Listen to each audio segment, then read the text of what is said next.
यूनुस साहब, आप भी ऐसा ही समझते हैं कि ठीक है, हुकूमत इस वक्त बेनिफिशरी है, इस्टेब्लिशमेंट के दरमियान, पीटीआई के दरमियान जो भी मामलात चल रहे हैं उसकी वजह से हुकूमत चलती जा रही है, जैसे भी चल रही है, बेशक डगमगा रही है, लेकिन चल तो रही है ना। और ये नून लीग वालों के लिए आई थिंक 2018 से जो कुछ उन्होंने सीखा है वो ये कहते हैं कि उनके लिए ये बेहतर है जो भी चीज़ें हो रही हैं।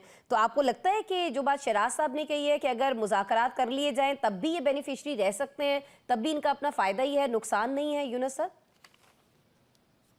जी आसमा, बहुत शुक्रिया। बिल्कुल जिस तरह शराज साहब ने बताया है कि अगर मुस्लिम लीग नून मुज़ाकरात कर भी लेती है, हाँ। मुस्लिम लीग नून ये समझ रही है कि शायद पीटीआई ने जितने भी हरबे थे आजमा लिए हैं, एक उनके पास हरबा रह गया जो सिविल नाफरमानी का है। हम तो यही कहेंगे वो सिविल नाफरमानी नहीं होनी चाहिए, वो सिविल फरमानी होनी चाहिए। तो वो आप इनका यही, इनके जो वज़रा है शिकवा करते हैं कि साबका द्वार में हमारे साथ बड़ी नाइंसाफियाँ हुई, हमारे लीडर जो है वो जेलों में भेजे। जब मियाँ शहबाज शरीफ साहब हमारी पीटीआई को कहते थे कि मिसाके मुआशरत कर ले, जमहूरियत कर ले, तो वो इसे एनओआर करार दे रहे थे। तो अब आप देखें कि आज पीटीआई के बानी भी जेल में हैं, उनकी अहलिया भी जेल में रह चुकी हैं।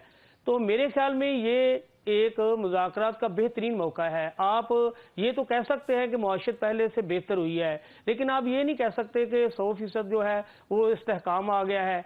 अब भी आप देखें कि लोगों के पास बिजली के बिल जमा कराने के लिए उनके पास जो वो कुव्वते अदायगी वो बिल्कुल नहीं है।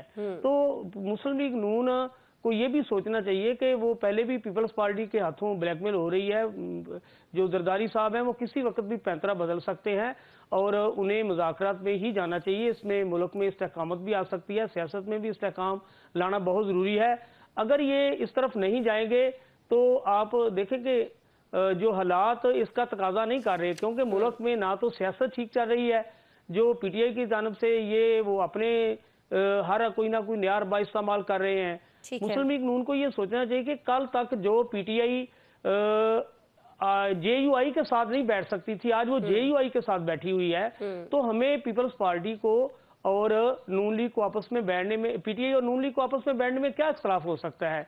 बल्कि मैं ये कहूँगा कि ना सिर्फ नून लीग और पीटीआई को आपस में बैठना चाहिए, जितनी भी सियासी जमातें हैं उसमें पीपल्स पार्टी है, दीगर सियासी जमातें हैं, मजहबी जमातें हैं, दीनी जमातें हैं, सबको बैठना चाहिए।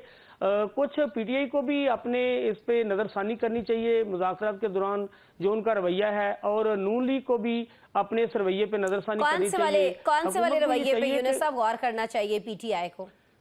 अपने मुतालिबात पे गौर करना चाहिए जिसमें वो डटे हुए हैं अभी तक? जी, मुस्लिम लीग नून के बाद वज़रा का ये कहना है कि शायद पीटीआई जो है वो कमज़ोर विकेट पर है। कमज़ोर विकेट की वजह से हमें मुज़ाकरात नहीं करना चाहिए, लेकिन ऐसा नहीं है। कमज़ोर विकेट वो जो समझ रहे हैं उन्हें यह भी ख्याल करना चाहिए कि मुल्क में जो सियासी इस्तेहकाम नहीं है, मुआशरत बेहतर नहीं है, हालात ठीक नहीं है।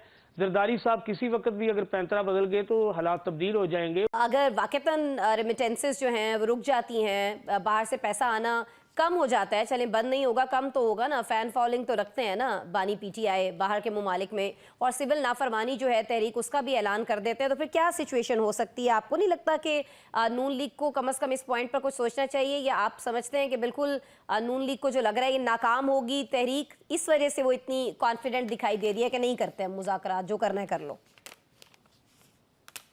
जी आसफा, मैं तो पहले भी यही कह रहा था, वो काशिफ साहब ने थोड़ा सा ये समझा कि शायद आज हम जो है वो नून लीग की बजाय पीटीआई को मुज़ाकरात की टेबल पर लाकर कुछ शायद कोई अलहदा बात कर रहे हैं। हम तो ये कह रहे हैं कि बस करें, अब एक फ्रीक को भी पीछे हटना चाहिए, दूसरे फ्रीक को भी थोड़ा सा पीछे हट जाना चाहिए। अब आप देखें मुशर्रती वजह से हमारे अदारों पर कितनी तनकीद हो रही है। जो अदारे हैं उनके मुतल्लक अवाम में जो आपके सामने जो कुछ होता है अदारों के मुतल्लक ये नहीं होना चाहिए। तो ये किसने किया यूनुस साहब, ये किसने किया इदारों से मुतालिक, किसने किया? अभी पिछले कुछ महीनों की बात कर लेते हैं। आसमा आप देखें जब ये जमातें अपोजिशन में जाती हैं तो तमाम जमातें जो है वो एस्टेब्लिशमेंट को जो है इसका मुरद्दल इल्जाम ठहरा रही होती हैं। ये पहली दफा नहीं हुआ। नहीं देखिए, नवाज शरीफ साहब के बयान भी हमारे सामने है, मरियम साहिबा के बयान भी हमारे सामने है, दीगर लोगों के भी हैं, लेकिन मैं अभी पिछले कुछ महीनों की बात कर रही हूँ ना। आप कह रहे हैं कि नहीं होना चाहिए इदारों के साथ जो हुआ है, तो वो तो पीटीआई ने किया ना सर। नहीं, वही हम तो इसकी हमायत नहीं कर रहे। हम कह रहे हैं कि पीटीआई भी तो यही कहती है कि आप जुडिशियल कमीशन बनाए, जो जिम्मेदार हैं उन्हें सजाएं दें। जुडिशियल कमीशन बनाने में क्या एतराज है? अगर पीटीआई इनके साथ टेबल पे बैठती है तो वो अपने मुतालबात तो पेश करेगी। ठीक। हुकूमत को भी थोड़ा सा पीछे हटना चाहिए और पीटीआई को भी हुकूमत को मोहलत देनी चाहिए ठीक कि है। ये मिलजुल कर कोई इस तरह का लाहेवल बना सके कि आने वाले इलेक्शन को इस तरह यकीनी बनाया जा सके कि उसमें फ्री एंड फेयर इलेक्शन हो सके। हम ये नहीं कहते कि आप फौरी तौर पे जो नून लीग है वो पीटीआई के तमाम मुतालबात, उनके मुतालबात यही हो सकते हैं कि सियासी मुकदमात खत्म किए जाएं, और क्या कहना है उन्होंने। और ये तो सब दुनिया को पता है कि एक जितने मुकदमात दर्ज हो रहे हैं ये सारे सियासी मुकदमात हैं, इसमें तो कोई दो राय नहीं ना किसी की भी। ये तो हुकूमत के खुद लोग मानते हैं कि ये मुकदमात जितने भी दर्ज हो रहे हैं ये सियासी हैं, इसमें आपको भी पता है, सबको पता है। तो हम ये कहते हैं कि अब जितना कुछ हो गया है अब ना करें, अब टेबल पे आए, हुकूमत को भी इसका आला हज़रफी का साथ देना चाहिए, और पीटीआई के वो लोग जो ये चाहते हैं कि हमारे मुतालबात नहीं माने जा रहे, उन्हें टेबल पे बैठ के बात करनी चाहिए, कुछ गिव एंड टेक का मामला चलना चाहिए। पीटीआई हुकूमत को थोड़ी सी मोहलत दे, हुकूमत पीटीआई की बात माने और उन्हें मोहलत दे।